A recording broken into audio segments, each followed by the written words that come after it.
In the last video, we have seen the mechanism of respiration in four different steps. Now, the regulation of breathing. Respiration is under dual control, nervous and chemical. Human adult breathe about 12 times per minute and newborn is about 44 times per minute.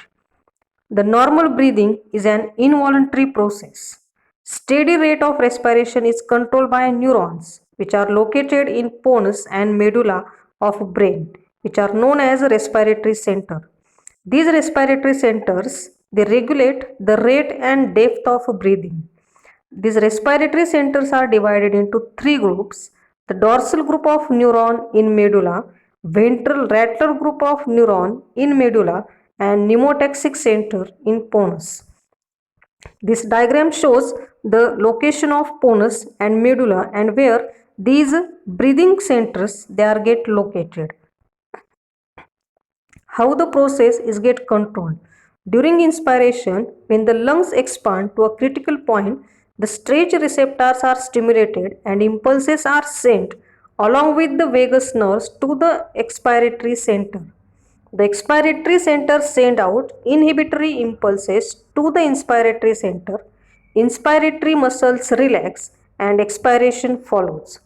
As the air leaves the lungs during expiration, the lungs are deflected and stretch receptors are no longer stimulated. Thus, the inspiratory center is no longer inhibited and new respiration begins. These events are called the Heering-Brewer's reflex. It controls the depth and rhythm of respiration. It also prevents the bursting of lung. Respiratory centers also have connection with the cerebral cortex, hence we can voluntarily change our pattern of breathing. Voluntary control is a protective and preventive which prevent the entry of water irritatiness in lungs, but we can also stop breathing voluntarily up to limited period of time as a CO2 accumulated in blood that stimulate the breathing. The modified respiratory movements are coughing, yawning, sneezing, snorting, sobbing, crying, laughing, cuping, etc. Now, the common respiratory symptoms, disorders, causes, and the treatment available. The first is the emphysema, which cause due to the smoking and air pollution. They shows the symptoms like the shortness of breath and breakdown of alveoli. The treatment preferred that is to avoid the smoking and to avoid the air pollution. The chronic bronchitis shows the coughing and shortness of breath that cause the smoking as well as the contact with the air pollution. So the treatment is nothing but to avoid the smoking or to stop the smoking and to avoid the polluted air. Next, acute bronchitis. The inflammation of bronchi, shortness of breath. The causes are the virus and bacteria. Prefer the antibiotics, cough medicine, and use vaporizer. Sinusitis. The inflammation of sinuses, mucus discharge, cause the virus and bacteria. If bacteria, take the antibiotic and use vaporizer. The laryngitis, they shows the inflammation of larynx in swelling, vocal cords, sore throat, hoarseness of voice, mucus buildup and cough. The causes are the viruses and bacteria. If the bacteria take the antibiotic, take the voice rest and avoid the irritants like smoke. Pneumonia shows the inflammation of lung from mild to severe, cough, fever, shortness of breath, chill, sweating, chest pain, blood in mucus that cause the bacteria as well as the virus. The consult the physician is the best. Prefer the antibiotic, cough medicine, but as the under guidance of a doctor.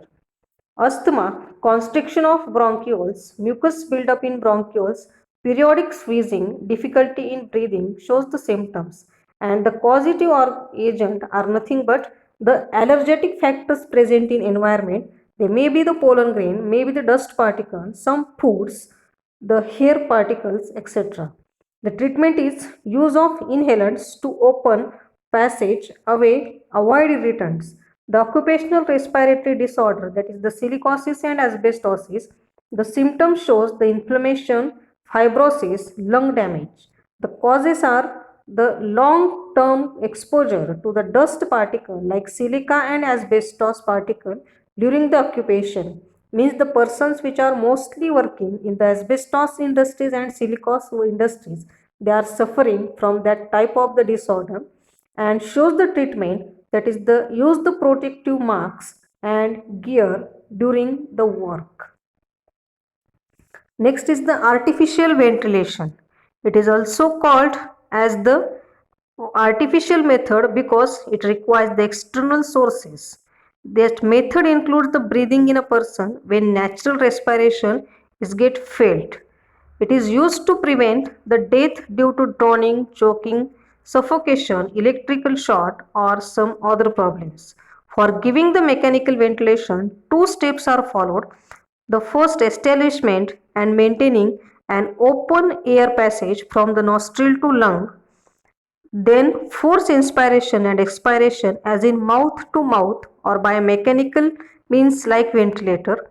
This ventilator is the machine that support the breathing, and it is used during surgery treatment for serious lungs or when normal breathing fail.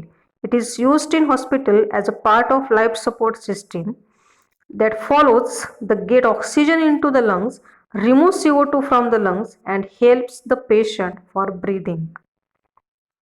This picture shows how that will be get the activated or how they are get supply oxygen to a person.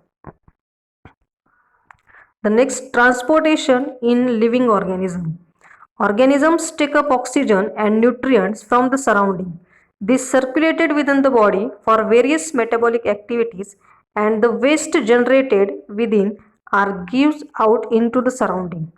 Transportation of these substances into or out of or between the cell by the diffusion and active transport.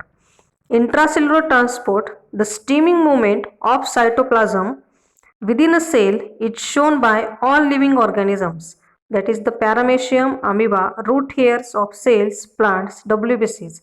It is called the cyclosis movement.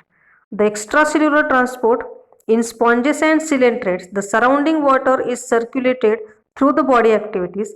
In flatworm, there is a parenchymal circulation. In roundworm, there are no blood vessels and body fluids moved around the viscera by contraction of a body wall and muscles. This is about the transportation in living organisms.